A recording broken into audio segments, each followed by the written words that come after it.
ভালো হয়, কারণ আগে আগে কিছু বলে লাভ নাই। তারা উল্লাস করছিল, তারা ভেবেছিল আমরা দিতে পারবো না। ফার্ম ফ্রেশ পাস্তুরিত তরল দুধ, বেশি ভালো দুধ, কিন্তু আমরা দিয়েছি আলহামদুলিল্লাহ। আমরা আশাবাদী ছিলাম দেবে। হেরে যাচ্ছিলাম না, আমরা ড্র করেছি, হেরে যাচ্ছিলাম না, আমরা জিতেছি, আমরা হাল ছাড়িনি। তখন খারাপই লাগছিল, কিন্তু আমরা জানি লাস্টে গোল দিবে, তাই আমরা কিছু বলিনি। আমাদেরকে দেখিয়ে দিয়েছে ব্রাজিল, তারা গোল করেছে।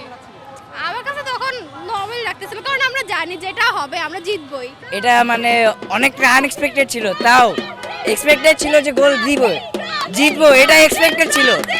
তাই আর যে গোলটা লাস্ট হয়েছে এটা আমাদের অনেক ভালো লাগছে। এটা তো খুবই ভালো লাগতেছে, আর আমরা শুরু থেকে খুব আশাবাদী ছিলাম। আমরা হাল ছাড়িনি, হাল ছাড়বো না।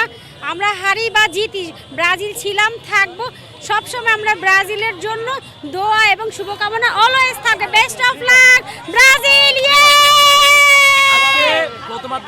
যদি হেরে যেতেন তাহলে কি করতেন?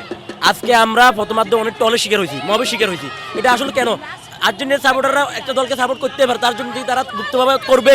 ব্রাজিল একটা গোল খেলে তারা হাই উল্লাস শুরু করে দেয়। আজকে যদি ব্রাজিল হাত তো কোনো কারণ বসত, তাহলে তাদের যারা থাকা যাইতো না। অথচ তারা জিতে নাই, তারা অন্য দলের সাথে খেললে তারা পেনাল্টি পায়, ফিফার সহযোগিতা পায়, ব্রাজিল তাও পায় না। ব্রাজিল একটা দলের ভালো খেলে তা অর্জন করে। তো আমি আশা করবো যে আমি সেমিফাইনালে আর্জেন্টিনাকে যাবো, তো ব্রাজিলের সেমিফাইনালটা একটু কষ্ট হবে, যেহেতু ইংল্যান্ড আছে।